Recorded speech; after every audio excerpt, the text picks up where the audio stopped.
Alright, what is up? Welcome back. I have for you today something that I don't know if you've ever heard about, because I've never heard about it, and I pretty much have my ear to the ground on a lot of this stuff. It is this. Yes, a black Spotmatic. Psych, it is a Spotmatic SL. What is that? And why does it look like that? Well, it looks like this because I believe these are all mold spores. I'm 99% sure that's kind of what it looks like. The SL though, what does that mean? It's a Spotmatic without a light meter. I was in the process of producing some content regarding the SP2, and I went down the rabbit hole of finding out all the different little Spotmatic variations and came across this bad boy, the SL. This was released to be kind of a late stage replacement to something like a H3 sort of system, where it's just the mechanics of the Spotmatic but without the light meter. I'm a big fan of the H3s. I think that, well, H3, H1, S1, S3, whatever you want to call them, they go by different names depending on who imported them and stuff, but the Pentaxes that have that like exposed front plate, I think they look pretty cool. So I found this one for like a pretty good deal, and I was like, well, you know, it'd be kind of interesting to get. This might be the quote-unquote perfect Spotmatic because, I mean, look at that, immediately better. Just a bit of mold. It's just the mechanics, which is the part that I really enjoy. I didn't realize that it was going to be covered in mold. That was a fun discovery made when I unboxed it. If you remember, you can have access to that video. Yeah, it was, it's filthy. It's disgusting. I think I kept it pretty cool in the member video. I wasn't like gagging and stuff, because it's honestly not the worst that I've seen, but it is, it's an atrocity, and I feel ill looking at it. So I thought, you know, take this opportunity to get it cleaned up and talk a little bit about it, because I found it to be very interesting. It's one that, like, again, I didn't know about. I'd be very surprised and impressed if you guys knew about it, although I will say there's a lot of more educated people out there. Just feel like, given that my job is kind of centered around researching and repairing stuff, other people have better things to do with their time. Let's crack into it a little bit. Visually, it is virtually identical to other Spotmatics you've seen, noticeably missing the light meter switch because it doesn't have one. It still has the tab in there because obviously it needs to stop down the lens when you're shooting to close the aperture. Also notice on the top here that we have something kind of similar to the SP2 in that there's a bit of a memo situation here, so you can select what film speed you're shooting. Now, the memo tab here, there's no input to the camera itself. This is mainly just for your sake, so you don't forget like what style film you have in there. It goes through black and white, tungsten, and daylight balance film, I believe. I'm gonna need to take it apart and clean it because most of it's kind of gone away, but I like little features like that. Over here, you'll notice that it has a much different shutter speed system. There's no ASA slot there. This does not lift up because you don't need to adjust the ASA, and I would assume that underneath this, there's no board. But let's take it apart real quick because I'm actually quite curious to see what's going on, how much it differs from other Spotmatics and things of that nature. I don't really know much, and I don't know if anybody does. I don't know much about the history of the system and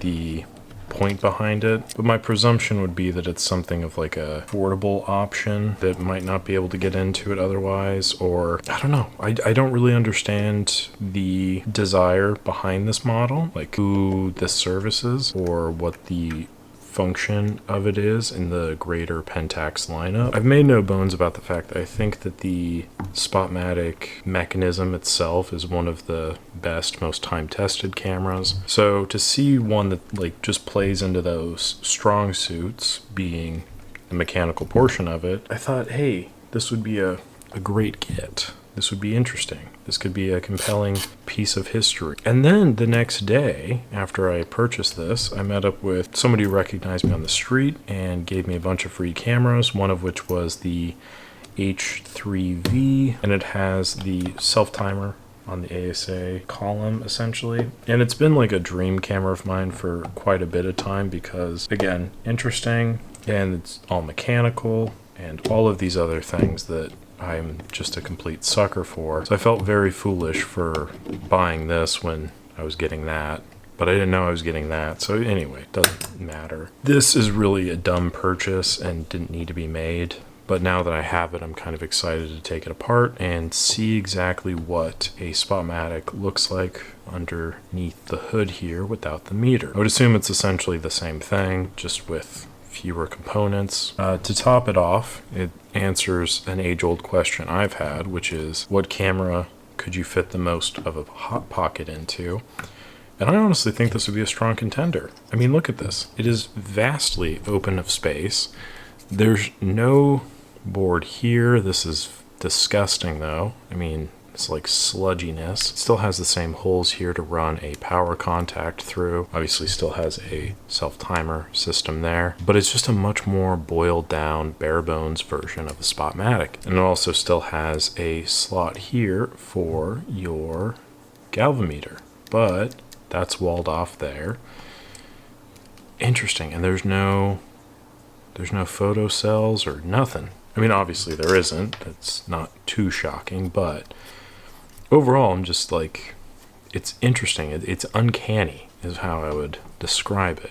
This is something I've seen thousands upon thousands of times, Spotmatic without the top. Throw in the kind of caveat of none of the internal systems. Interesting to see. Like I mentioned, this is a disgusting camera and in dire need of some love, care, and support. So I'm going to be providing that as best I can.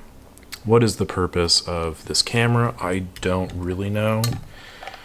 I feel like it might be answering a question that nobody was really asking. And I would also be curious to know if this could be sold for like significantly less money, given that there's no electronics in it. Like, what would the purpose of this system be? In my mind, it would be, well, because it doesn't have the light meter, then we could sell it for, presumably less. You could buy it for less. And if you're a professional, maybe you could buy like a couple of these for a little bit less money, so that way you have a few cameras with you as opposed to one with a meter. But even then, like, I don't think that it wouldn't be two for the price of one.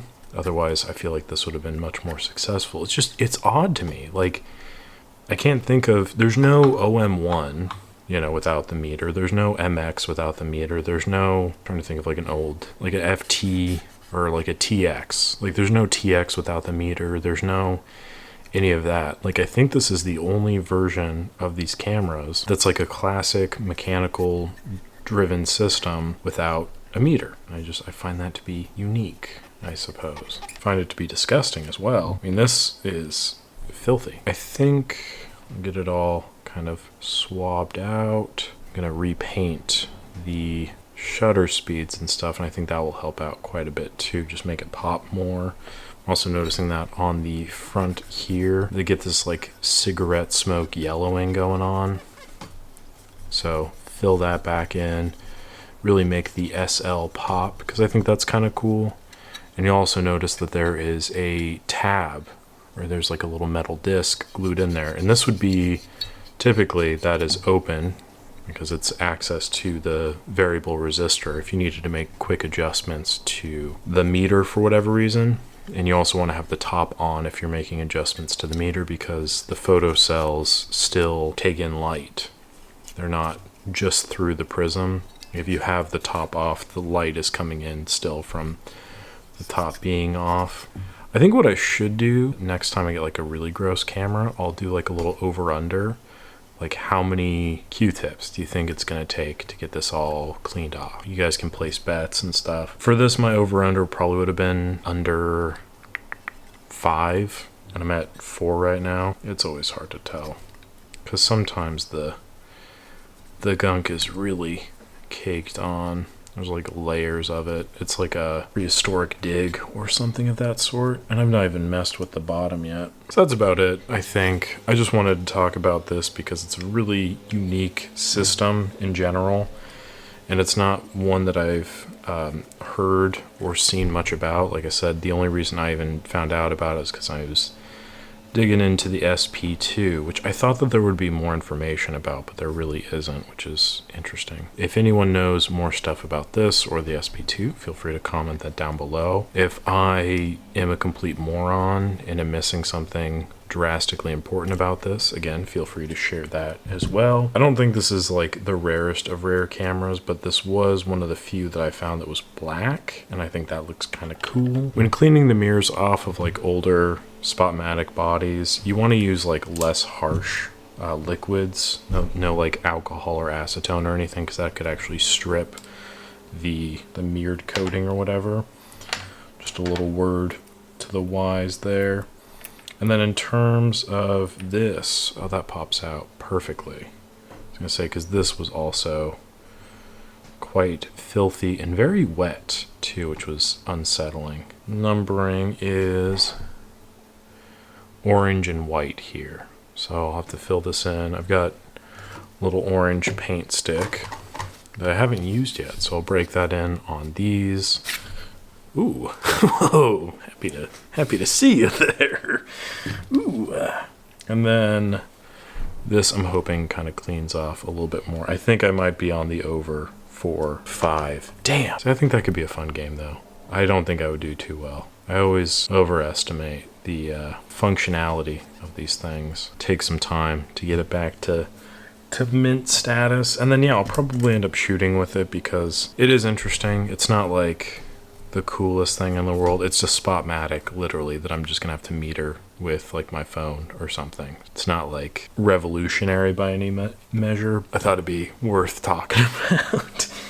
So if you've ever been like, man, I really want a Spotmatic, but I don't want to deal with the pesky meter, this is the solution there. But I do feel like this is the only time in which a major manufacturer has made a completely mechanical version of a very popular system. That's 5 Q-tips there. So I'm gonna call it for now. I'll maybe clean this up, putting it back together, and go from there. Again, just want to talk about it. The Pentax Spotmatic SL, interesting little piece of history. This one's kind of disgusting, but thought it'd be worth talking about. So I hope you enjoyed. If you did, like the video, subscribe to the channel, and I will catch you on the next one.